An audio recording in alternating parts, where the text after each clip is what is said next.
Alcione está mais surdo que você e eu, Alcione. Alcione, o Alcione está mais surdo que você e eu. É. Bom dia. Bom dia, bom dia. Professora Ângela, bom dia. Professor Antônio Jorge, bom dia. Bom dia, professor Baracá. Bom dia a online. Bom dia, professor. Grande acadêmico. Ter o prazer hoje, nossa última reunião do ano. E só lembrando que depois da reunião nós vamos lá para a faculdade fazer a fotografia. Viu, Salomão? Salomão. O Salomão está com o microfone desligado. Eu acho que o Salomão não vai vir. Eu vou sair da reunião e vou para aí. Ah, então tá bom, mas o senhor chegue, viu? Tá bom? Tá bom. Estamos esperando todos. Ruiz, professora Ângela. Só a Paulinha que está em Maceió, que não vai poder vir. Mas hoje temos o prazer de ter aqui conosco o professor Manuel de Jesus Simões, que vai nos falar sobre os aspectos morfológicos, a histomorfometria mesclada com imunistoquímica do endométrio da mulher em suas fases da vida. O professor Manuel é uma pessoa muito especial, ele é professor titular da disciplina de Histologia e Biologia Estrutural da Escola Paulista de Medicina da Unifesp e é pesquisador sênior do LIN 58, da disciplina de Ginecologia. Lembrando que os nossos laboratórios, eles são ligados ao Hospital das Clínicas. Eles são mantidos por um recurso SUS, que é repassado para os laboratórios de investigação médica. E o professor Manuel, quando ele se reformou na Escola Paulista, nós tínhamos uma vaga de pesquisador sênior, com carga horária de 12 horas semanal, e o professor Manuel se habilitou e tem colaborado bastante no nosso laboratório de investigação médica, que é coordenado pelo Gustavo, pela Kátia, e que tem a participação do José Maria, e, oficialmente, eu sou responsável pelo LIN. Então, é um prazer muito grande, professor Manuel, e agradecer por esse apoio que tem dado em várias áreas aqui da disciplina de ginecologia na parte de pesquisa experimental. Muito obrigado, professor. A palavra é sua.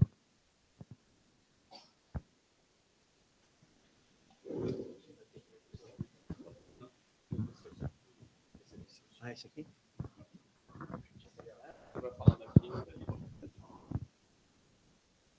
Faz. Então, olha, bom dia. Né? Bem, inicialmente eu queria agradecer o convite do professor Edmundo para ministrar, então, alguma coisa sobre o endométrio na mulher. Na realidade, eu conheço o professor Edmundo há muito tempo, há mais de 40 anos. Né? Então, quando ele acabou a residência, lá na Escola Paulista, ele resolveu fazer, então, uma parte histológica. Né? Ele começou a trabalhar com tuba de mulher, tuba uterina, e ele acabou no nosso laboratório. A gente tinha um laboratório lá, que tinha microscopia eletrônica, tinha uma opção de coisa lá, então ele foi para lá aprender. E ele aprendeu mesmo, porque a gente obrigou ele a aprender.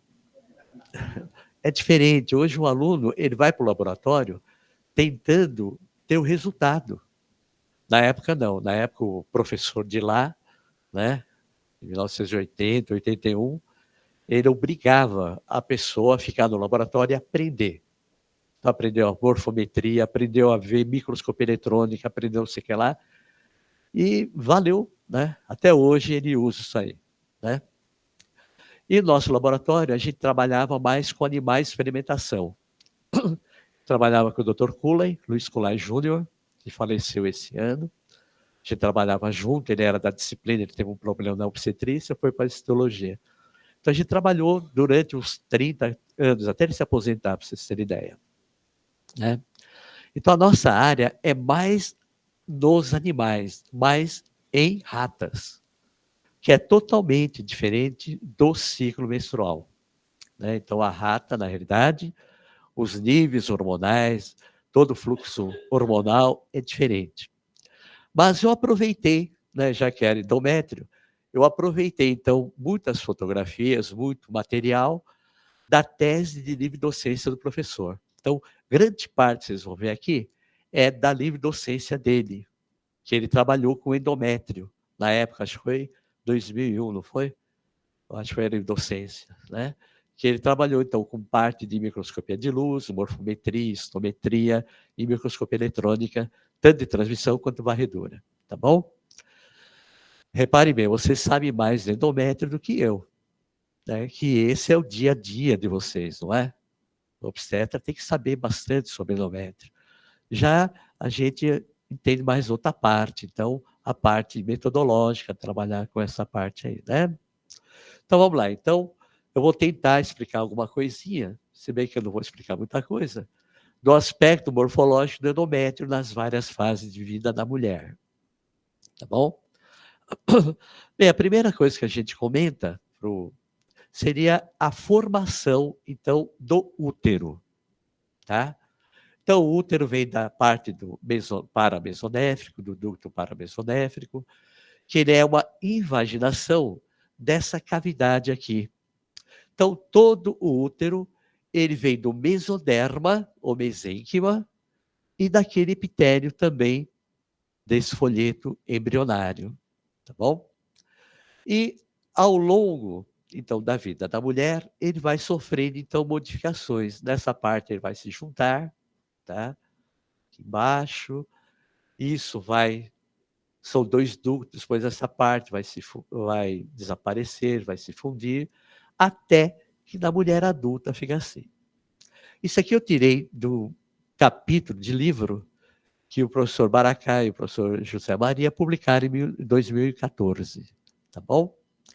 Bem, mas o mais importante é que, para acontecer isso, esses genes estão relacionados com tudo isso aqui. Então, essa parte gênica é fundamental para que ocorra isso. Repare bem, não são só esses genes, a gente apenas identificou alguns, são muitos genes. Cada gene vai ter uma determinada proteína que vai, então, entrar nesse mecanismo. Mas os principais que são citados são esses aqui, tá bom? Então, esses genes estão relacionados, então, com essa formação que ocorre aqui, tá? Mas vocês vão ver que depois vão aparecer outros genes, se não tiver, vai dar malformação.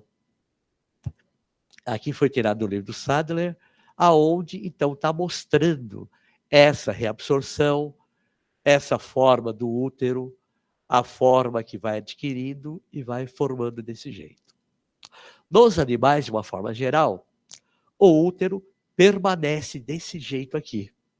Então, na ratinha, né, dos roedores, desses animais mais inferiores, o útero ele é bicorno, ele fica assim, ele é diferente. Ele não sofre essa modificação, tá bom? Ele não vai sofrer. E aqui eu coloquei alguns genes que dão malformações uterinas. Esses são bem identificados, estão muito relacionados com essas malformações. Esses estão mais ou menos relacionados, mas todos eles vão atuar, então, para que haja essa reabsorção e essa remodelação. Tá bom? Todos eles. Mas tem muito mais, são milhares deles. Tá? Então, quando a gente vai estudar essa parte, então, na biologia molecular, a gente vai identificar uma porção deles. Mas aqui eu coloquei apenas alguns que estão, então, relatados desse trabalho aqui. Mas tem muito mais. Tá bom? Bem, então chegamos no útero da mulher. Né? Após o nascimento, ele é menor. Aqui já é o útero adulto, tirado do néter, né? Daquele Atlas famoso. Né? Então, ele vai ter essa estrutura. Tem essas camadas, né? Tem o perimétrio, o miométrio, o endométrio. E, na realidade, nós vamos nos ater a essa camada mais interna, que é o endométrio. Tá? Bem, uma coisa que é importante no endométrio, no útero, é a vascularização. Tá? Então, esse é o esquema tirado do Gray. Tá? Ele já foi bastante modificado. Aonde tem a artéria uterina, as artérias vaginais aqui. E repare bem, essa artéria uterina, ela sobe pelas bordas do útero, laterais, e emite ramos que vão circundando o útero. Tá? Essa artéria também ela vai se anastomosar com a artéria ovariana, tá? Elas vão se anastomosar, de tal maneira que o próprio ovário é irrigado, tem uma parte da artéria uterina. Tanto é que se fizer uma laqueadura, provavelmente vai alterar o ciclo menstrual. Tá? Mas o importante é aqui, tá? Por causa do endométrio, porque o nosso foco está no endométrio. À medida que essa artéria vai subindo pelas bordas do útero, ela emite ramos aqui para dentro, tá? Vão emitindo ramos. Esses ramos agora dão aquelas artérias arqueadas dentro do miométrio, e dessas artérias arqueadas partem, então, artérias radiais em direção ao endométrio. Tá bom? Então, o endométrio, ele vai ser irrigado por essas artérias radiais. Quando chega aqui, nesse endométrio, ela vai sofrer, então, uma ramificação, uma artéria ou arteríola, né, que ela vai ficar, então, ela é chamada reta, ela fica na região basal do endométrio, e a outra parte sofre modificações de acordo com o ciclo menstrual. Então, é essa artéria que está cheia de receptores hormonais. Então, é essa artéria espiralada aqui, ó, tá? Ela que vai sofrer. Então, isso ocorre em várias alturas do útero. Se a gente fizesse um corte transversal ao útero, nós teríamos essa imagem aqui. Então, a artéria uterina, a artéria arqueada, artérias retas, espiraladas, e ficaria dessa maneira. Tá? Então, é segmentar. Tá bom? E se a gente pegar, então, o segmento desses, a gente observa aqui. Né? Então, aqui estaria uma artéria para a região basal e a outra que vai sofrer, então, modificações hormonais. E é essa que sofre alterações hormonais do estrógeno, da progesterona, é ela que vai, então, pulsar e é ela que vai se desintegrar, porque ela tem receptores, então, hormonais, tá bom? E essa aqui não, ela permanece ali. Então, a parte basal fica, tá? Ela fica ali sossegadinha. Bem, então, nós temos aqui, novamente, a vascularização, maior aumento, o arqueado, a radial, a artéria reta, a artéria espiralada. E repare bem que essa artéria espiralada é que pega a porção superficial do endométrio. E é ela exatamente que sofre ação hormonal. Então, do estrógeno e da progesterona. E na ausência dela, devido a essa contração, por estar espiralada, ela vai se desintegrar e essa parte, então, vai formar lagos venosos aqui em cima e vai descamar. Tá bom? Isso é possível de ver no ultrassom, né? Essas artérias arqueadas, artérias retas, é possível, tá? Conseguir identificar. Novamente aqui aquele esqueminha, eu estou batendo bem isso aqui, porque é diferente. O endométrio vai apresentar duas regiões e a vascularização é diferente. E a parte hormonal é diferente, a ação hormonal é diferente. Tá? Os receptores são diferentes. Tá bom? Bem, isso aqui está sendo muito utilizado, essa vascularização, para esse caso aqui, olha. Então, se você souber aonde está esse ramo, você pode fazer embolização. Então, identificou, bloqueia aquela área e isso vai entrar em degeneração e necrose. Tá? E aqui está, novamente, o nosso endométrio. Então, se a gente entrar com o aparelho aqui dentro do estereoscópio, a gente vai ver, então, a superfície do endométrio. É uma superfície reta, né? Dá para ver a abertura das glândulas, depende do aparelho, a gente consegue perceber uma área mais clara, seria a abertura das glândulas endometriais. Tá bom? E aqui está um esqueminha muito bonitinho, tirado pelo professor, que a gente comprou nessa época, o microscópio, não tinha, né? A Zeiss lançou o microscópio, que a gente conseguia tirar imagens e pôr direto no computador, né? E a gente tirou essa fotografia, isso aqui é um útero, é de macaca, tá? Não é humano, senão não caberia na lâmina, né? Que a gente tinha lá, e que a gente identifica, a gente colocou na internet, hoje todo mundo tem essa imagem, praticamente, né? Mas era uma das primeiras imagens que a gente tirou naquele aparelho que a gente comprou das AIS. Que a gente vê, então, o perimétrio, o miométrio, a gente identificou, e aqui o endométrio. Olha que bonitinho, né? Então, esse é o endométrio, seria a camada mais interna do útero. Tem o epitélio, então, de superfície, bonitinho. Quando a gente olha com aquele equipamento lá, isso é reto, é tudo retificado. Aqui a abertura das glândulas, as glândulas, e aqui o tecido conjuntivo. Tá? Então, estroma ou lâmina própria. Se a gente olhar, então, isso aqui é da tese dele já, aqui seria, da microscopia de luz, o epitélio endometrial, é o epitélio cilíndrico simples, olha a superfície que bonitinha, e aqui a lâmina própria. Aqui seria fibroblastos, que a gente identificou, aqui, na realidade, tem uma gama de células ali, tem mastócito, macrófago, fibroblasto, tudo isso aí, né? Eles aparecem aqui. Seria o tecido conjuntivo, né? Dessa parte aí. E aqui na microscopia eletrônica, que tem mais detalhes. Novamente o epitélio, a gente colocou aqui para ver a superfície, as glândulas endometriais, e aqui o estroma, né? Em animais, repare bem que é diferente, né? Se vocês observarem aqui, a célula está isolada, né? Aqui o que vai aparecer? Aqui vai aparecer glicosaminoglicânulos, que é o ácido hialurônico, bastante ácido hialurônico, que é o açúcar, um polissacarídeo, condroitin, dermatansulfato, aparece tudo isso aí. Se a gente castrar, agora vou voltar um pouquinho para os ratinhos, tá bom? Repare bem, na mulher não dá para fazer isso, né? Mas em rato a gente fazia, né? A gente testava hormônios, medicamentos. Se nós castrarmos e observarmos, então, o endométrio, todas essas células estão ligadas. Por quê? Por que é que a gente observa? Porque isso desaparece. Então, isso é reabsorvido, tá? Então, nos animais, ele não tem menstruação, tá? Ele tem uma reabsorção. E se a gente tira os hormônios, reabsorve tudo isso aí. Então, o colágeno é reabsorvido, o ácido hialurônico é reabsorvido. E a gente observa que essas células, que a gente chama de fibroblastos, eles se unem uns aos outros, formam uma rede. A gente percebe isso na microscopia eletrônica. Em algum ponto, isso vai estar ligado. Isso eu acho que é muito importante para a implantação.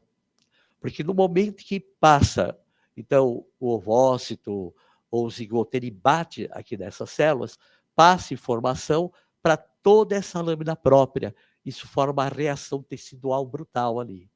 Tá? Então, nessa parte aí. Bem, vamos voltar então um pouquinho ao endométrio, né? Quer dizer, que é o tema principal da aula. Bem, a gente sempre falou que quem faz a menstruação são os primatas, né? Então, macaco, não sei o que lá, Cervus apella, né, não sei o que lá, e aqui o Homo sapiens, não é verdade? A gente sempre falou assim. Esses autores desse ano aqui, eles resolveram, então, estudar um pouquinho a origem, então, por que que tem a menstruação? E da onde é que veio essa menstruação? Por quê? Né? Então, estudaram vários filos, né? Então, estou uma opção de filos aqui. Então, eles, pelo vários genes que estudaram, fizeram uma varredura, na realidade. E, na realidade, nós temos animais que não são primatas que também menstruam. Tá? Então, aqui ó, nós temos morcegos que menstruam. E no Brasil, esse morcego existe. Tá? Aqui, ó. Ele existe aqui. Tá? Ele transmite raiva. Tá? Então tem animais que menstruam sem ser primatas. E tem primatas que não menstruam. Interessante, né? A maior parte dos primatas, então, tem menstruação. Mas a maior parte dos animais não tem. Mas alguns têm menstruação. E eles estudaram, então, a origem. Então, da onde tem essa evolução? E por que que tem? Né? Então, eles estudaram a origem, então, dessa menstruação. E acharam, então, essa rede aqui. Tá bom? É uma rede, na realidade. E por que que tem a menstruação? Essa é a pergunta que eles fizeram. Que é uma forma de economizar energia. Porque nesses animais não tem menstruação. Mas tem um problema sério. Você tem o hormônio. O hormônio estimula o endométrio. O endométrio cresce. O hormônio cai. No outro ciclo, o hormônio sobe, o hormônio cai. Então, o que acontece nesses animais? Você tem que reabsorver o endométrio e depois fabricar o endométrio. Isso gasta muita energia. Tá? Porque você tem toda aquela parte de retirar esse endométrio. E quem faz isso? É o próprio fibroblasto. É ele que vai fazer isso aí. O próprio tecido epitelial, ele vai ter que ter mecanismos para degradar o epitélio e algumas células para renovar esse epitélio. Tá? A menstruação é mais simples. Você perde o vaso, perde a camada superficial e depois começa, então, só a proliferar. É muito mais simples. Então, na realidade, é uma evolução. Repare bem que, na realidade, nós somos bem evoluídos, né? Nós estamos no topo da cadeia, por enquanto, né? Não sei até quando, mas nós estamos ali, né? Então, é interessante esse trabalho aqui, muito bom. Depois, no final da aula, está na referência bibliográfica, vocês podem consultar. É muito interessante. Bem, o que é o endométrio na realidade? O endométrio, na realidade, ele vai apresentar, quando ele está bem formado, duas regiões. Uma camada basal, tá? Que seria o miométrio, uma camada basal, que vem daquelas artérias retas, a vascularização é diferente, e uma outra camada mais superficial, aqui seria a superfície, aonde tem os hormônios, atuam os hormônios, tá bom? Que a gente chama de funcional, que varia de acordo com a fase do ciclo menstrual, tá? Então, vamos lá. Bem, então, quando a menina nasce, né, o útero está pequenininho, mas tem influência da mãe. Então, os hormônios atravessam a barreira placentária, tá? Então, esses autores aqui foram estudar em recém-nascidas, né, recém-natos, como estava esse endométrio, tá bom? E observe bem, olha, proliferativo, a maior parte, tinha endométrio secretor e tinha até decidual. Então, porque passa pela placenta, tá? Então, ele sofre alteração. Bem, então, no recém-nato, há modificação por causa dos hormônios maternos. Depois, esses hormônios desaparecem, né? Eles baixam muito, tem infância, fica aqui é miométrio e fica só essa parte superficial. Lembra muito a mulher da menopausa, tá? E quando chega então a puberdade, então aparece o ciclo menstrual.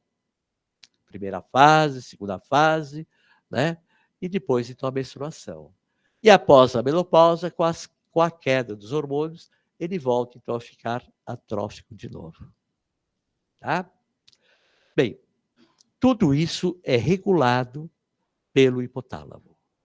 Tá bom? O hipotálamo, pelo sistema porto-hipofisário, foi muito bem estudado. O pessoal aqui do departamento estuda muito esses hormônios, toda essa parte, professor Gustavo, professor José Maria, eles estão muito estudando toda essa parte aqui de cima, tá bom? Para a liberação, então, aqui da hipófise desses hormônios, tá bom?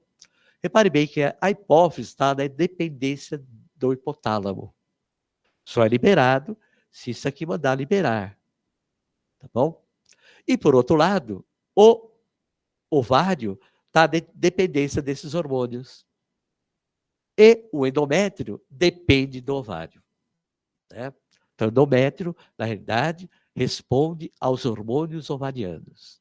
Tá bom? Então, na realidade, é uma sequência, né? Então, isso passa a informação para cá, a informação vai para o ovário, então, é que vai estimular ou não esse endométrio. Quer dizer, tudo que ocorre no endométrio depende do ovário, dos hormônios ovarianos. Mas esses hormônios ovarianos dependem, então, da hipófise, que depende aqui de cima. Então, na realidade, é uma sequência. E para ocorrer erro, pode ocorrer, né? Então, é só o gene não funcionar que essa cadeia para de funcionar, tá bom? Então, aqui novamente, o ovário, os hormônios da hipófise, que vão estimular o ovário, e esses hormônios ovarianos é que vão estimular, então, o endométrio. E é aqui que vocês vão atuar principalmente, né, desses hormônios ovarianos, né? Estrógeno, progesterona, medicamentos, né? Pode bloquear aqui, pode bloquear mais para cima, depende de qual tipo de hormônio vocês estão, então, ministrando. E aqui é o clássico, né? Vocês já estão bastante acostumados. Tem a menstruação, perde a camada, então, funcional, fica a camada basal, aí aparece o estrógeno, né? Vai aparecer o estrógeno, vai estimular a atividade mitótica, essa atividade mitótica, então, vai refazer, então, esse endométrio, aparece, então, a progesterona, começa, então, a modificar toda essa parte aqui, tanto a parte epitelial, superficial, glandular, quanto esse estroma aqui e a vascularização, a modificação, né? E nessa parte aqui, acontece uma coisa interessante. Essas glândulas ficam tortuosas, né? Elas ficam tortuosas. Aí uma pergunta fala, o pessoal falava, ela fica tortuosa porque ela enche de então, secreção e ela fica dobrando, né? Mas isso não explica, né? Então não há uma explicação adequada para isso. Quando esses hormônios, então, caem, nós temos novamente a descamação. Isso por causa desses vasos aqui, tá bom? Novamente aqui, então, é do professor Baracá, né? Os trabalhos dele. Aqui seria o epitélio superficial. E aqui, novamente, então, aquele tecido conjuntivo.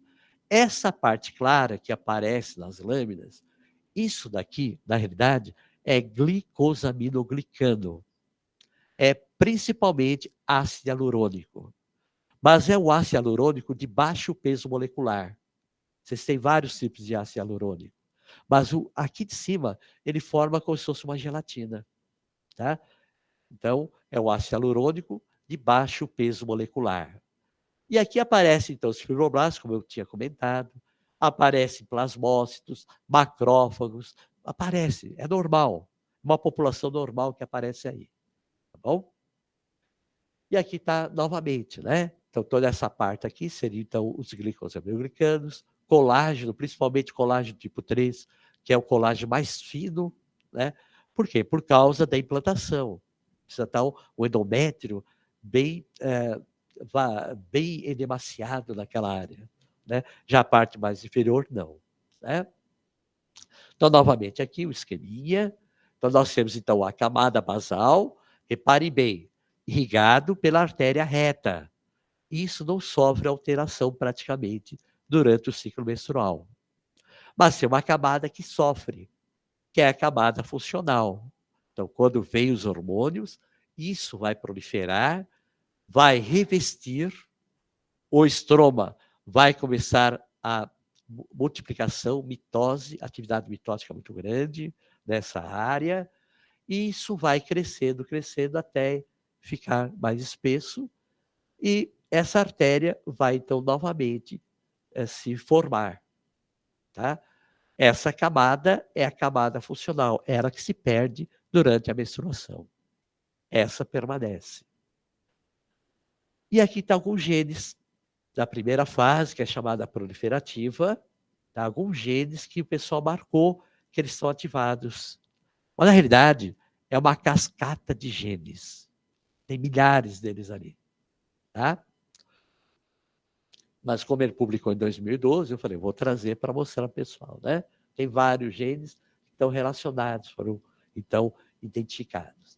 Então, na fase proliferativa, estrogênio, fatores de crescimento, prostaglandina, reptiliza rapidamente, crescimento das glândulas, crescimento do epitélio e revestimento primeiro, tá? Então, nós percebemos que essas glândulas, então, são tubulares e elas são retificadas, tá? Olha só que bonitinho, né? Então, esse é do trabalho dele, do professor Maracá, que a gente vê o epitélio superficial, bonitinho, a lâmina própria, o estroma, tecido conjuntivo, mas o importante aqui é observar essas glândulas retas, bonitinhas, ó, tá? Glândula tubular reta, que aparece atividade mitótica, tanto aqui em cima quanto aqui embaixo, quanto na lâmina própria, vai aparecer, tá? Mas só é maior aumento, daqui, epitélio superficial, lâmina própria. Então, por isso é que eu falo, isso aqui é uma rede de células da parte superficial. Na verdade, elas não estão separadas. É como se fosse um cincício ali, né? Porque isso é importante na implantação. Tá? Lâmina própria, o corte transversal, lâmina própria, e as glândulas cortadas transversalmente. Tá? Novamente, aqui a gente consegue perceber, olha a atividade mitótica. Né? Então, fase proliferativa. E na microscopia eletrônica, né? Na microscopia eletrônica, a gente percebe então, a superfície. Pode aparecer célula ciliada, são poucas, tá? Então, na microscopia eletrônica, em varredura, então a gente observa uma superfície lisa, mas apresenta alguma secreção ali. Tá? Já na fase secretora é diferente, aparece a progesterona. Então, essas glândulas começam a ficar tortuosas. Há modificação do epitélio, tá? Os núcleos, a secreção começa a se modificar. O tecido conjuntivo da lâmina própria também se modifica, tá? Aumenta o volume da glândula, atividade secretora, principalmente glicogênio, vacúolos subnucleares. Então, essa glândula começa a se modificar. Na microscopia eletrônica, olha aqui novamente, superfície, aqui seria o estroma. O estroma começa a secretar muito ácido hialurônico de baixo peso molecular, e se a gente colocar em meio, normalmente fica esse aspecto aqui. Tá? Então, aqui tem o aspecto maior, e maior aumento, seria da lâmina própria, onde a gente vê as glândulas, que começam a ficar tortuosas. E aqui, então, a lâmina própria do tecido conjuntivo, que a gente chama. Só que esse tecido conjuntivo ele é diferente. Tá? Ele é diferente da derme, dos outros órgãos, porque ele responde muito a hormônios. Não é que os outros não respondem, respondem, mas esse é uma rede celular, é diferente. Tá? Outra coisa também que a gente observou é que mesmo na fase secretora tem atividade mitótica, aparece. Tá? Então, aqui é secretora, mas aparece mitose. São menores, mas tem. Tá? Tem. Olha aqui que bonitinho, né? Isso aqui não é o professor, não, é a filha dele, tá? Foi publicado esse ano. Então, observem que essas glândulas ficam tortuosas, olha só que bonitinho. Olha aqui a lâmina própria, a gente chama tudo isso aqui de fibroblasto, mas na realidade é um fibroblasto diferente. Quem estudou muito esses fibroblastos aqui da USP foi o professor Paulo Abramson, que era do ICB, se aposentou, e a professora Thelma Zorn, que também era lá do ICB, eles trabalhavam juntos. E eles só trabalhavam com isso aí. Aonde? Na implantação. Mas não com mulheres, com camundongas. É diferente, né? Eles trabalharam muito com isso aqui. Bem, uma pergunta que apareceu é essa daqui, olha. Às vezes faz cada pergunta que a gente não sabe nem como é que faz a pergunta, né? Mas tem uma resposta. Por que que ela se dobra, né? Então, por que ocorre essa dobra, né? Então, novamente aqui, olha, o endométrio normal, da primeira fase, e da segunda fase, né? Aparece bem diferente, a gente identifica. Primeira fase, segunda fase. Olha só como ela é e olha como ela fica com a progesterona. Fica totalmente diferente, né? Fica bastante diferente. Aqui seria a superfície da varredura. Esse é um trabalho de doutorado, orientado pelo professor Baracá, aonde aqui seria na fase secretora, o epitélio superficial. E aqui, no local da implantação, olha só, aparece o pilopódio, que ajuda, então, a reter o embrioblasto ali.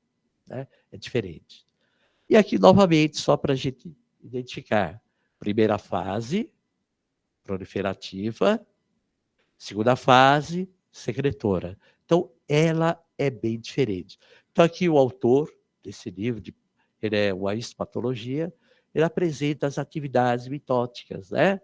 Célula decidual, ele até já está chamando isso aqui de célula decidual, porque esse fibroblasto é diferente, né? Novamente aqui, né? Primeira fase, segunda fase, né? Bem, lembra que eu falei que uma pergunta que sempre foi feita, por que é que as glândulas ficam tortuosas? Né? E a gente sempre falou para o aluno que é por via da secreção. Que é mais fácil, quando a gente não sabe, já dá uma chutada. Né? E esses autores aqui, olha, na verdade são vários, tem mais de 10 autores, resolveram investigar. Né? Eles também fizeram a pergunta e não sabiam responder. Igual a gente também não sabia. Então, eles fizeram cortes seriados, tá? Cortes seriados do endométrio, das várias fases, marcaram as células, tá? Então, tem vários microscopia eletrônica, de varredura, sabe, contraste de fase, uma opção de coisas fizeram, para identificar porque que elas, então, ficavam. Como é que são essas glândulas endometriais? Que a gente fala que fica o fundo da glândula, bonitinho, depois ela cresce, depois ela fica, né? Olha só o que eles encontraram, na realidade. Eles encontraram que ao longo desse tecido epitelial, eu tenho célula-tronco. Então, ao longo dessas glândulas, eu tenho célula-tronco. Então, aqui seria o tecido epitelial, e eles marcaram as células-tronco, então a célula-tronco vai estar em todo o endométrio. Tá? E das glândulas, do epitélio glandular. Então, e essa célula-tronco, ela pode se multiplicar e é ela que vai, então, conformando a glândula.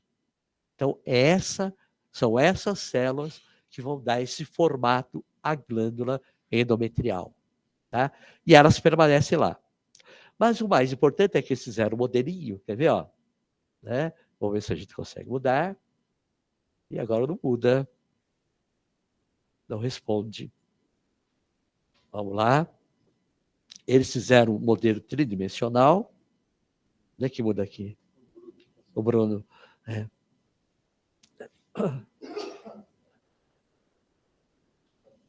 Eita. Foi. Eles fizeram vários marcadores, né? Porque eles chegaram nessa conclusão pelos vários marcadores que eles fizeram. Tá? E eles montaram, então, essas glândulas.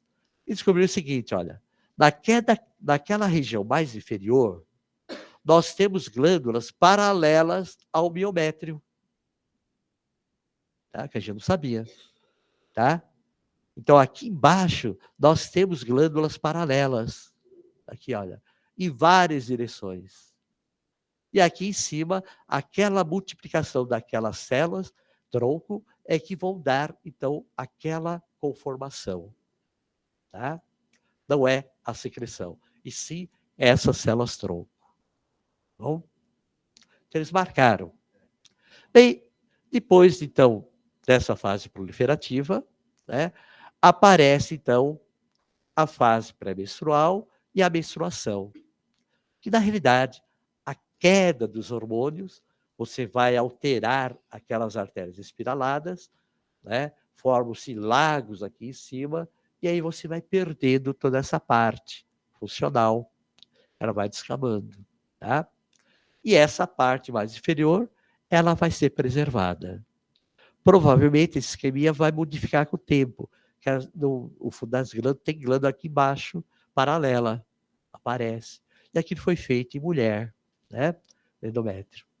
E aqui tem então, esse é do professor Baracá, então, fase menstrual, né? Olha só. Então, essas células já estão totalmente desarranjadas, elas vão ser descamadas, e aqui tem muita célula-tronco.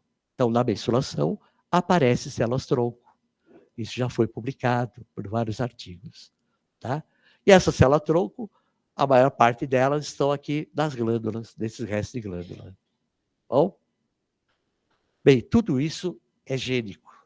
São genes que são ativados. Olha a quantidade de genes. Isso aqui é do segundo dia. Ó. Olha a quantidade de genes que esses autores aqui começaram a estudar. Repara só, olha.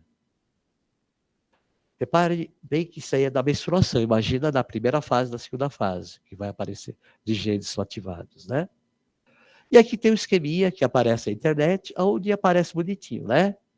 Então, primeira fase, glândula bonitinha, retificada. Segunda fase, acho que do outro lado está mais bacana, está melhor a cor, né? E aqui, então, essa descamação. E vai permanecer, então, essa parte que é mais, não é tão funcional. Bem, e na menopausa? Então, na menopausa, nós temos um endométrio atrófico, né? Aqui tem o epitélio, mas é muito fino, tá? Mas tem epitélio. Nós temos uma lâmina própria e glândulas. Repare bem que às vezes a glândula está meio de lado, porque é normal, né? Porque tem glândula paralela.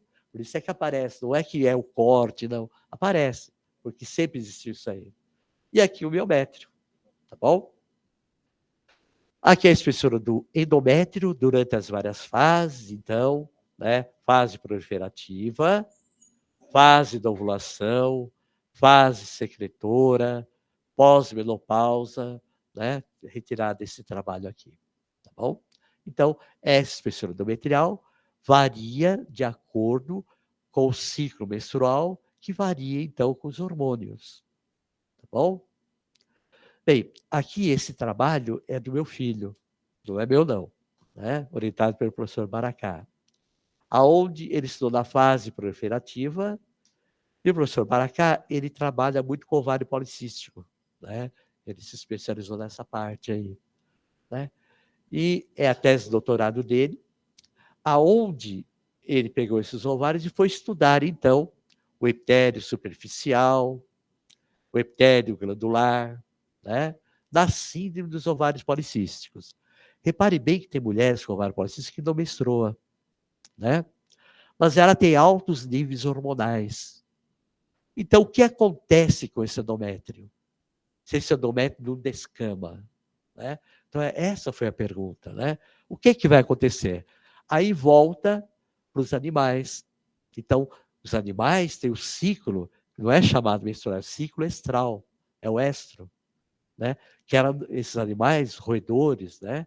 Não tem menstruação, mas tem ciclo, né? Tem estrógeno, tem progesterona, tem atividade mitótica, né? Então a gente voltou um pouquinho, por isso é que ele foi estudar, então, aqui nessa síndrome dos ovários policísticos.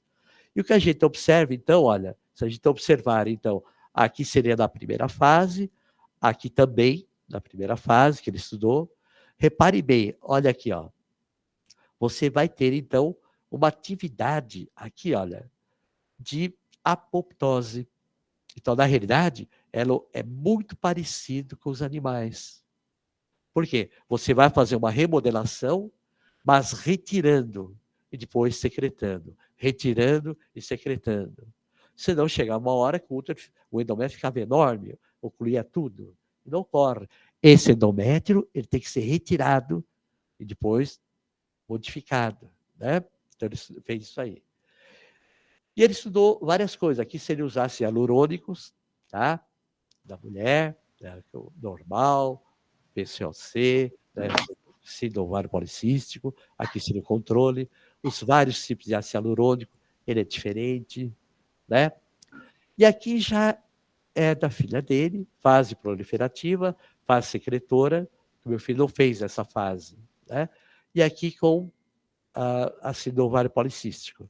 Então, é diferente. Olha só como aparece o ovário policístico. Então, esses achados aqui, então, na realidade, é apoptose, é morte celular programada. Tá bom? Não só nesta região, como nesta região. É assim que esse endométrio ele vai se renovando. Tá? E às vezes pode até menstruar. Mas se não menstruar, é dessa maneira. Vai mimetizar, então, aquele ciclo estral. Né? Foi feito bastante. Então, ela fez aqui, primeira fase, né? Então, primeira fase, segunda fase, a SOP, né? E aqui ela deu progesterona. Quando dá progesterona, vai lembrar, então, a segunda fase. Porque se lembre que o endométrio depende dos hormônios sexuais. Né? Então, se tem progesterona, aquelas glândulas se modificam. Tá? E a parte experimental? Repare bem, durante toda a minha vida eu trabalhei mais com a parte experimental. Eu não vou entrar muito nessa parte, que a gente estudou anos, né? E, na realidade, eu só vou dar alguma coisinha, né? Algumas coisas que a gente fez. Né? Repare bem, isso aqui é o ciclo estral da rata. Trabalhou por rata camundongo. A gente mandava para os Estados Unidos, na época, em 1980, que aqui não se dosava isso, né? Então a gente mandava para lá, congelava, e eles usavam LH, FSH, progesterona, estradiol. Então, o ciclo estral, na realidade, desse animal não tem menstruação, ele é assim, olha, metaestro, diestro, proestro e estro. Tá? Ela ovula nessa fase, tá? E a implantação é dessa fase também. Tá? 4 dias após, vai haver implantação, se por acaso tiver uma fertilização. Né?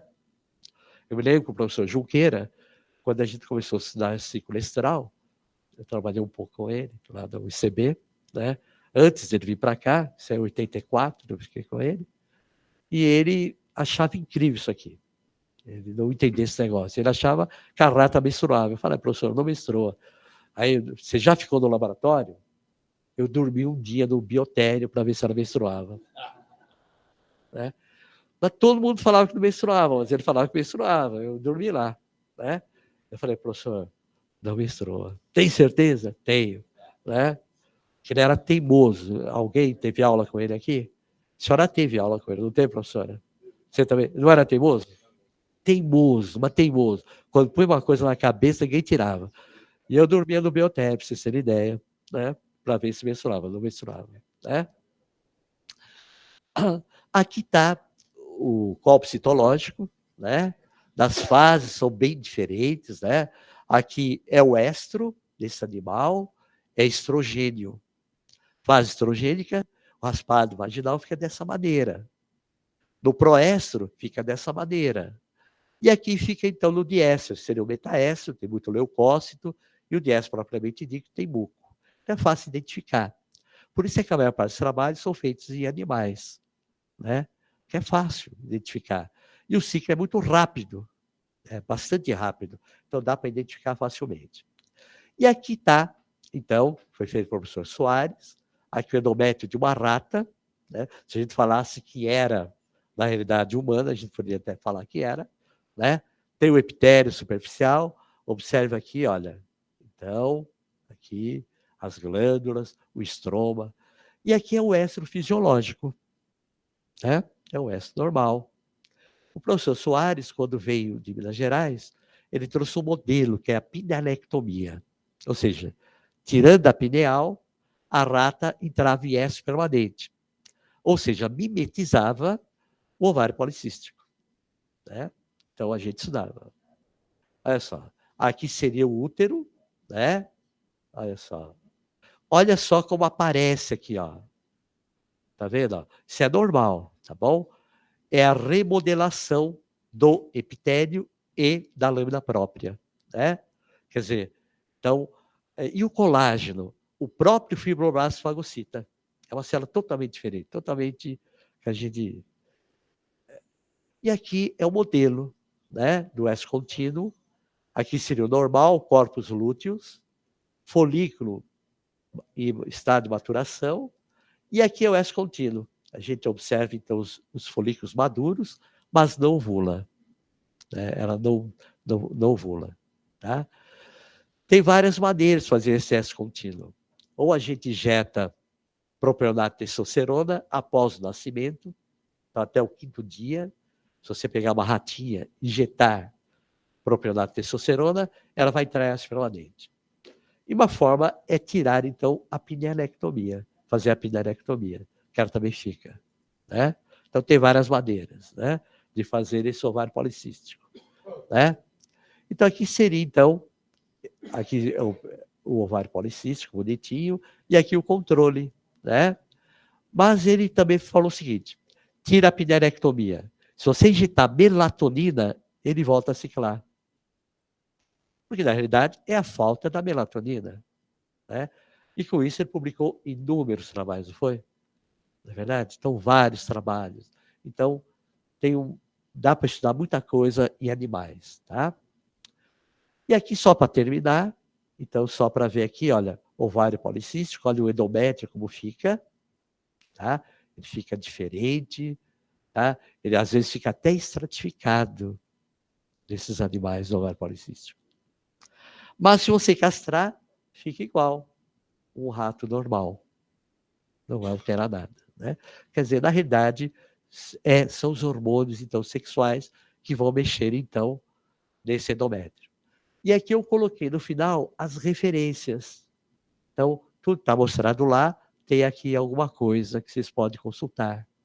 Bom, coloquei ali, coloquei aqui, vários trabalhos, então, foram feitos pelo professor, pela filha dele, pelo meu filho, pelo Zé Maria, né, que podem ser consultados, tá bom?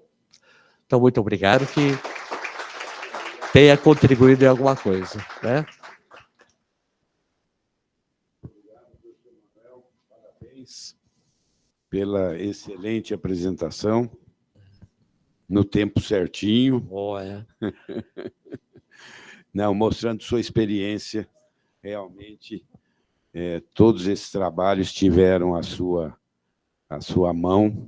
Mas muito pouco. Nada muito pouco. foi feito sozinho. Eu me lembro que, quando a gente começou, nós chegamos até para publicar o trabalho. Ô, Marcelo, nós chegamos até a fazer, me lembro, num sábado de manhã, na histologia, quando não tinha ninguém, aí a gente ia lá para revelar os filmes, para poder fazer as fotografias. Isso. E revelava numa banheira. Isso. Para mandar para publicação.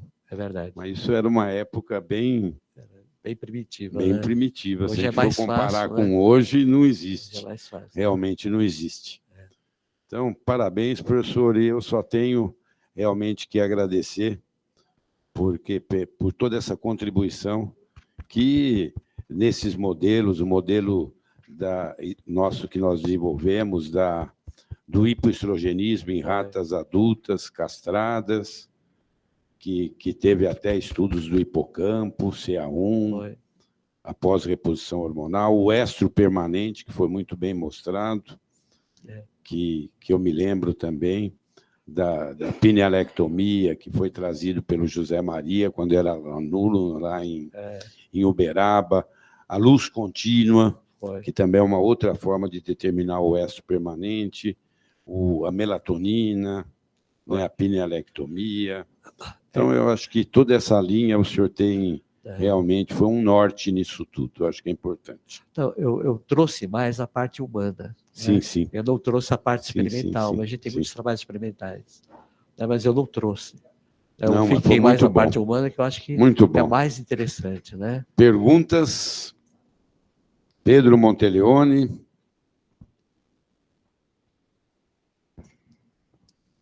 Obrigado. Professor, uma das grandes adversidades que a gente tem em reprodução assistida é um tema chamado falha de implantação. E muito se estuda da expressão proteica higiênica do endométrio em relação à questão da janela implantacional embrionária. Eu advogo nesse tema que a janela é muito ampla e que a expressão proteica ela varia de mulher a mulher e de ciclo a ciclo na mesma mulher. né?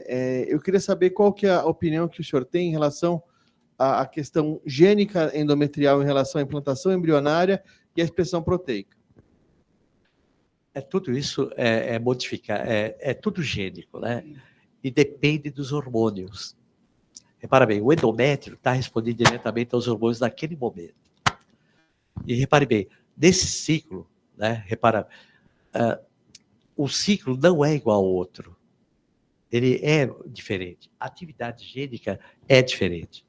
Repare bem que naquele local aonde há implantação é diferente, tá? Então, essas proteínas são importantes ali, tá? E elas dependem do hormônio. Então, por isso é que tem modificação.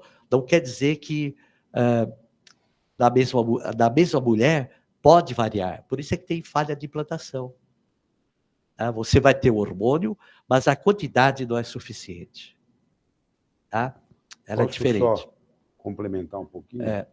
Eu lembro aqui com a tese do Paulo Serafini. Paulo Serafini estudou alguns, uma das possibilidades era a alteração nos pinopódios, que teria que os pinopódios eles aparecem na janela de implantação. É nesse o período onde você tem... E são moléculas de adesão para aumentar a receptividade. A integrina, tudo e isso ele aí tá lá. mostrou alterações de alguns fatores de crescimento, e um deles era o fator de leucemia. Então, mas se a gente tivesse resolvido, eu acho que tem fator vascular também envolvido ali, da parte de coagulação relacionado, mas é um campo para se estudar. Eu acho que nós já conversei até com o Malavase também, para ver se a gente consegue, junto com você, para ver se a gente consegue estudar esses casos de falha de implantação, de abortamento de repetição.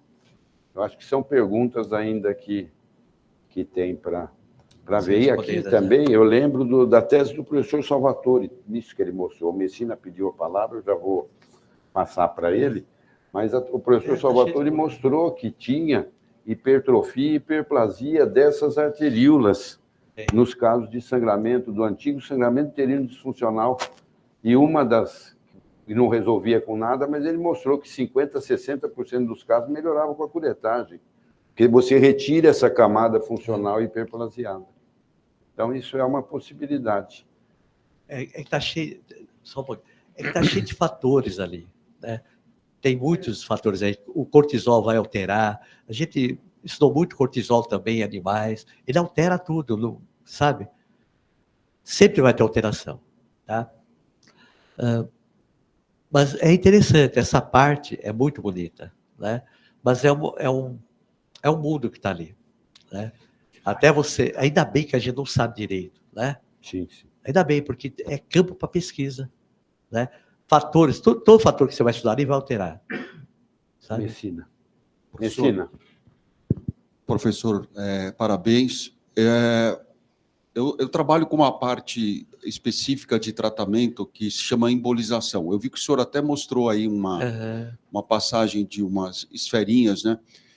Entrando lá no mioma e tal. E é fundamental para a gente o estudo da anatomia vascular dessa região, né? Porque um dos grandes problemas é você embolizar o mioma e fazer uma isquemia do endométrio, né? Então, isso ocorre quando as pessoas injetam esferas muito pequenininhas e essas esferas elas vão distante e acabam isquemiando o endométrio. Perfeito. A questão é a seguinte: existe algum diâmetro que o senhor acha que seja de segurança para essas partículas, essas esferinhas, não conseguirem atingir essa microvascularização endometrial e ficarem restritas ao mioma? A gente usa de 500 a 700 micras de diâmetro da esfera como uma segurança para não isquemiar endométrio. O senhor tem alguma noção desses diâmetros que seria de segurança? Olha, quando começou essa parte de isquemia, lá na escola, o professor Girão, o Léo Girão, a gente fez trabalhos experimentais com essas partículas, né? Que o nosso medo é que isso voltasse pela veia e fosse para outros órgãos, né? Porque esse é o medo, né? Se você colocar uma bolinha muito pequenininha, ela vai embora, ela vai embora. Então, a gente fez vários experimentos. E o que se usa é o que você usa, né? Mas não posso responder se é o melhor, se é o pior, né? Porque se você usar muito pequeno, ele vai embora. A gente fez até com animais, vai para o pulmão, vai para todo lado.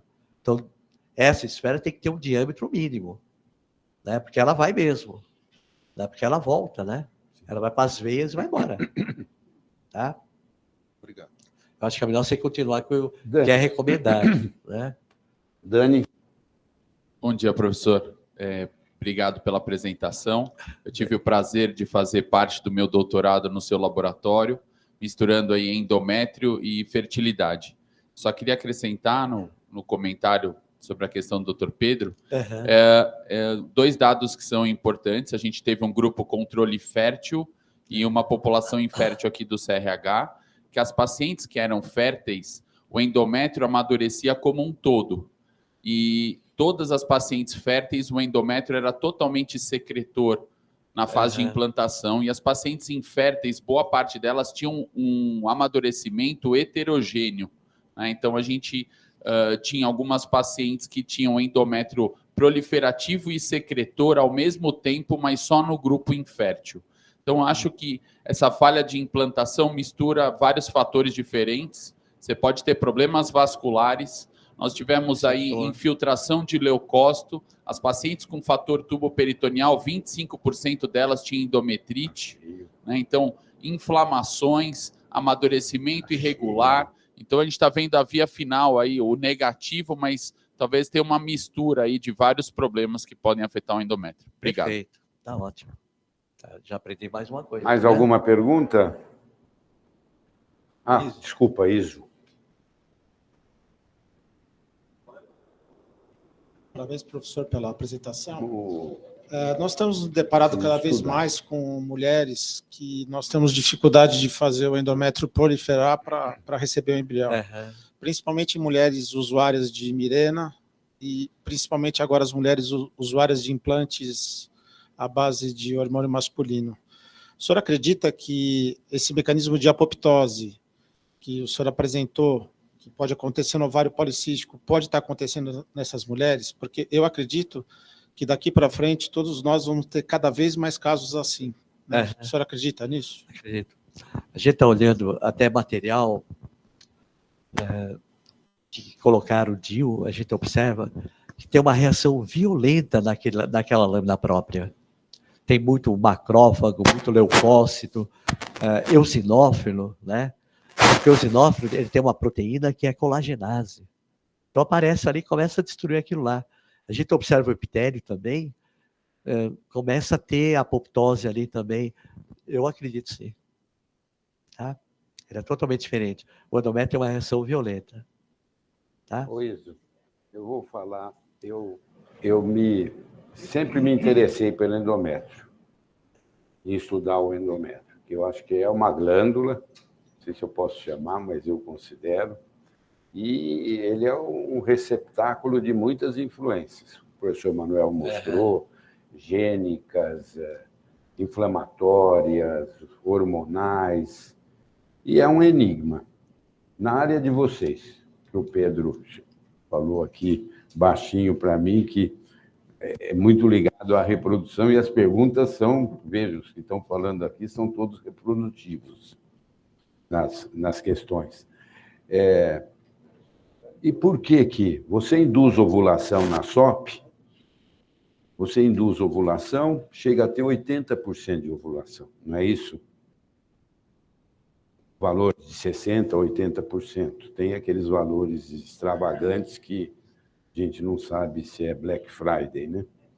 Mas aí, quantas engravidam? E quantas têm neném em casa?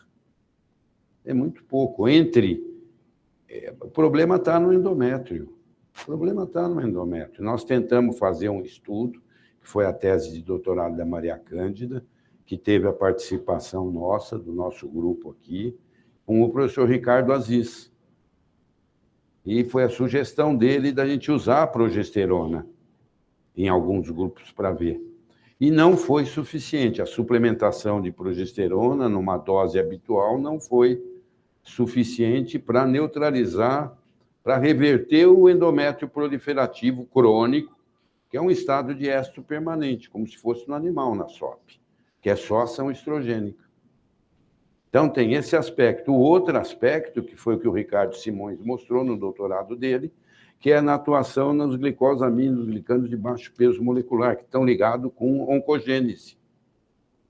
Então, você tem os dois lados.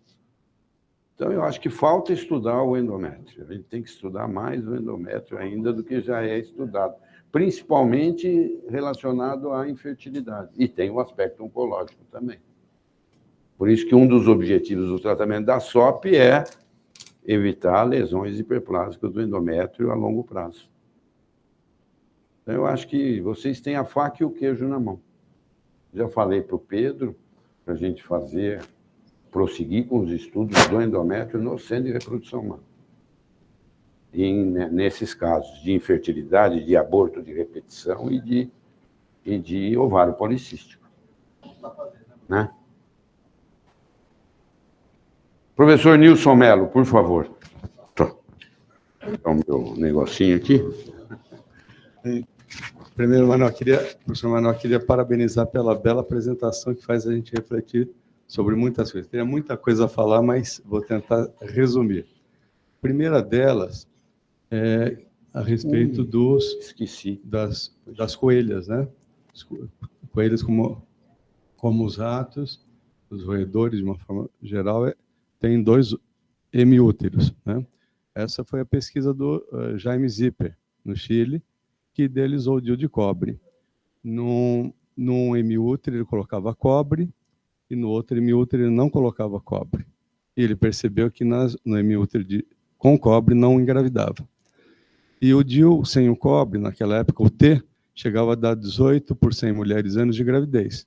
A colocação de cobre, em menor quantidade, reduziu bastante, mas ainda mesmo assim dava 2 a 3 gestações. À medida que aumentou mais a quantidade de cobre, reduziu. Então, é uma coisa para a gente repensar como o animal ele é muito importante para a pesquisa, né? A outra área que eu acho que a janela de implantação é em torno de 7 dias, né? Porque em um ciclo de 28 dias, a ovulação ocorrerá no 14º dia. Se no 7º dia após, em torno do 21º dia, não ocorrer a anidação, não vai ter produção da gonadotrofina coriônica para estimular o corpo lúteo, né? Conclusão, nós vamos ter a menstruação. E aí vem as coisas da ginecologia endócrina. Até eu virei para o Gustavo e falei, não é uma coisa de reprodução, isso é da ginecologia endócrina. E a reprodução não deixa de ser um capítulo. Porque se a gente olhar muito bem, o que acontece? Essa é uma área extremamente importante para a área que entra anticoncepção, entra reprodução e entra aspectos da ginecologia endócrina como sangramento uterino anormal. E a área dos hormônios que entra em todos esses aspectos, né? E quanto antes tiver a redução do estrogênio, maior será a duração da tensão pré-menstrual. E quanto maior a redução do estrogênio, maior a intensidade, indo da tensão pré-menstrual leve para uma tensão disfórica. Então, mostrando muito, né, também o outro aspecto que o estrogênio, na verdade, ele é um inibidor seletivo da recaptação da serotonina e noradrenalina, mas de intensidade fraca, né? Ele não deixa de ser um antidepressivo. Então, outra coisa importante. E aí, a pergunta que eu ia falar, na verdade, o Iso já colocou. Nós temos um momento muito importante, que é a colocação dos implantes em doses elevadas. E da testosterona. A testo, ela não protege o endométrio, em termos do câncer. Tanto que, uma mulher pós-menopausa que recebe um estrogênio com uma testosterona, ela pode vir a ter. Por isso que eles põem a gestrinona, que apesar de ser muito androgênica, ela é um progestagênio, né? E aí o que muda? O que acontece? Então, acho que um estudo interessante seria mulheres na pós-menopausa só com testosterona, para ver o que acontece. Porque no ovário policístico, o nível estrogênico em geral é bom. E não lembrar também, né, Pedro, que na reprodução assistida, vocês querem obter o maior número de óvulos, não é isso?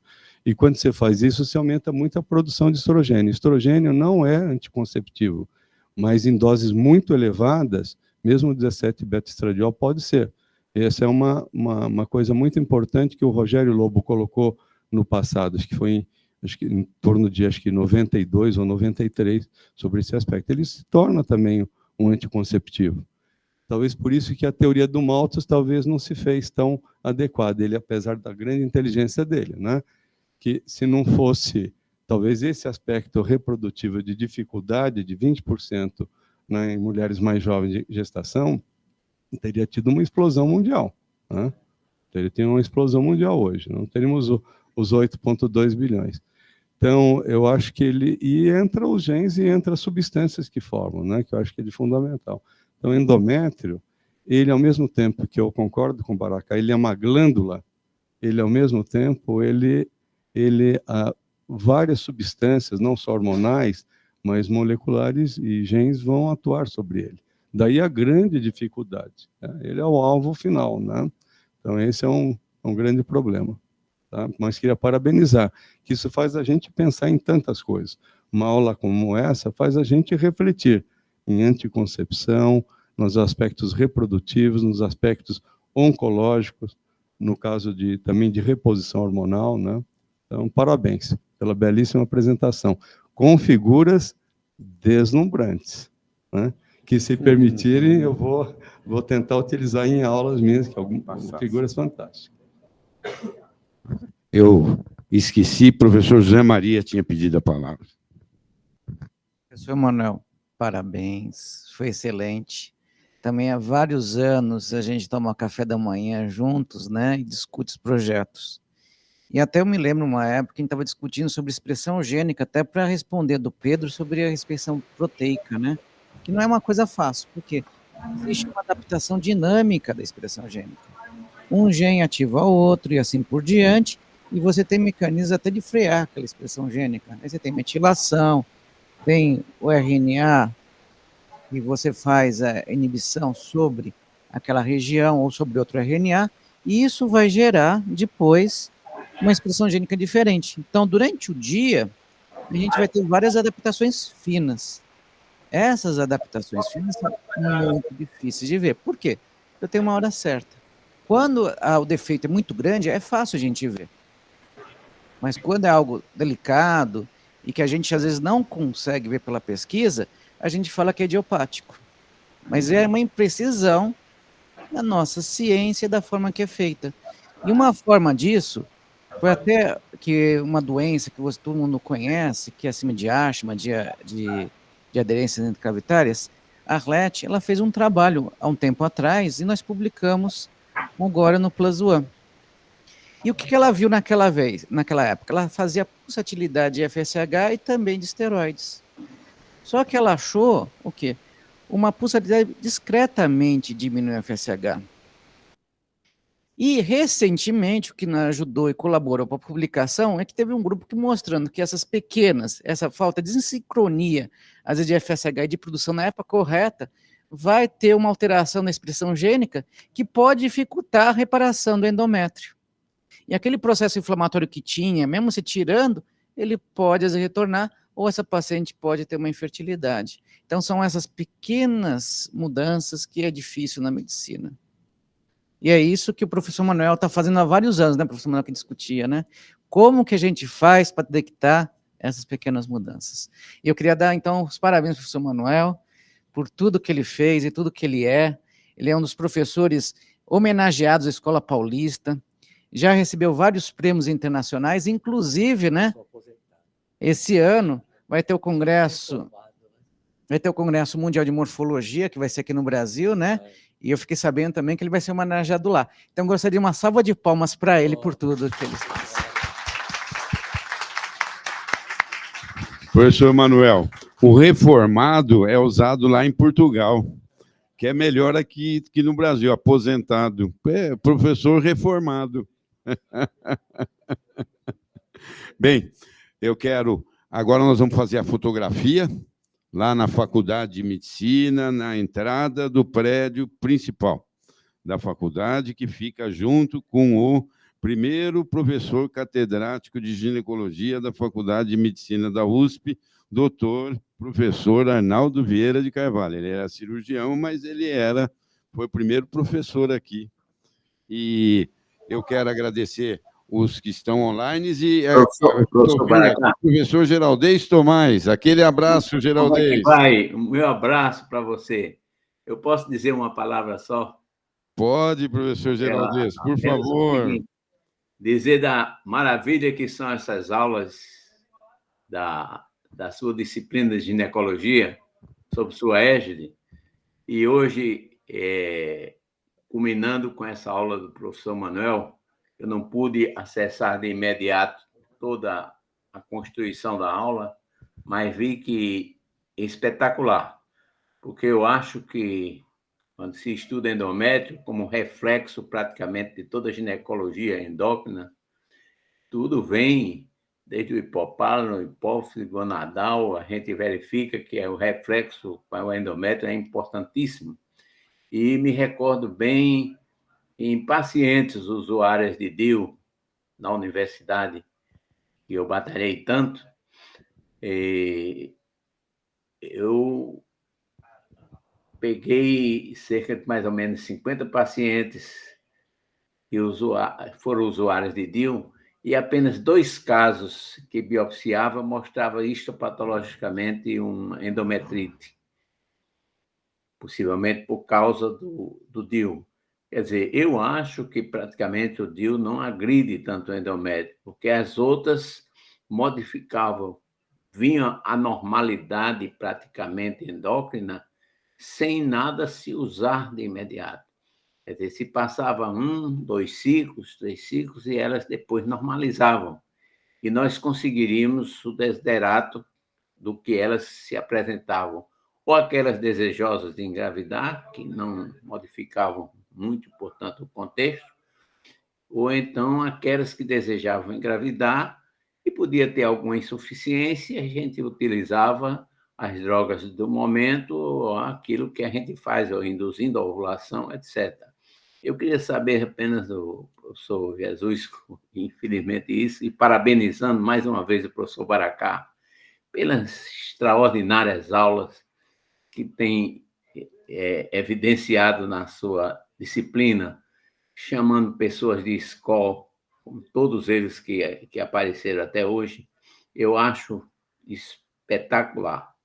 São coisas que a gente se sente cada dia mais atualizado dentro do contexto da ginecologia natural, da ginecologia endócrina, da ginecologia oncológica, de tudo que o professor Baracá levou ao longo desse ano na sua disciplina e nas aulas em que participou ele, o professor Nilson Melo, mesmo quando ele foi ao exterior, o professor Nilson Melo conduziu de uma maneira extraordinária também a aula magnífica da sua sessão clínica, e todos os colegas aí que eu estou vendo, muitos que eu conheço, como a professora Anja Maggio, como o professor Salamão, como tantas figuras que aparecem dentro da apresentação desta quarta-feira nobre, eu posso dizer assim, e dizer que me sinto feliz, honrado e agradecido até por poder compartilhar e vivenciar, ver, ler, reler e observar e aprender cada dia mais com a disciplina de ginecologia da Universidade de São Paulo, sob a égide do professor Edmundo Baracá. Muito obrigado. Geraldez. Obrigado, Geraldez. Você é sempre bem-vindo. Salomão, você está dirigindo, cuidado, hein? Está fazendo gesto, fazendo positivo. Salomão? Professor, eu já estou na porta do hospital, já estou na porta da faculdade, esperando a foto. Cuidado, hein, cuidado. Já estou na foto. Tá bom. Já estou na faculdade. Tá bom. Dirigindo, né? Não vai bater, hein? Não, já cheguei. Já cheguei. Então tá bom, cuidado, hein? Viu? Professora Ângela, um bom dia para a senhora.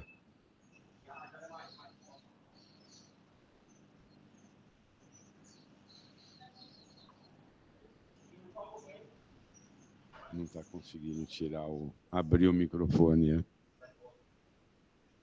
Então, hoje é a nossa última reunião do ano. Nós vamos recomeçar em fevereiro. E vamos agora para a fotografia. E eu gostaria de desejar a todas e a todos um Feliz Natal e um ótimo 2024.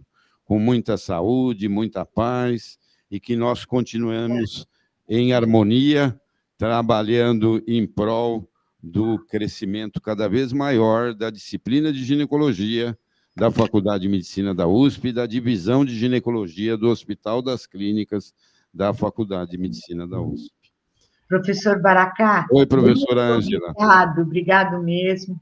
Quero dar meus parabéns, e não só pela palestra para o professor Manuel, mas também pelo homem que ele é. A gente participa em teses, uma pessoa humana, boa, que eu admiro demais. Desejo a todos um Feliz Natal e agradeço tudo que temos recebido do senhor professor Baracá durante esse ano. Muito obrigado, Feliz Natal, muita saúde a todos. Um beijo. Obrigado, professora. Desejar, então, um bom final de quarta-feira e estamos sempre juntos. Eu acho que isso que é importante. Obrigada. Um abraço carinhoso. Obrigada.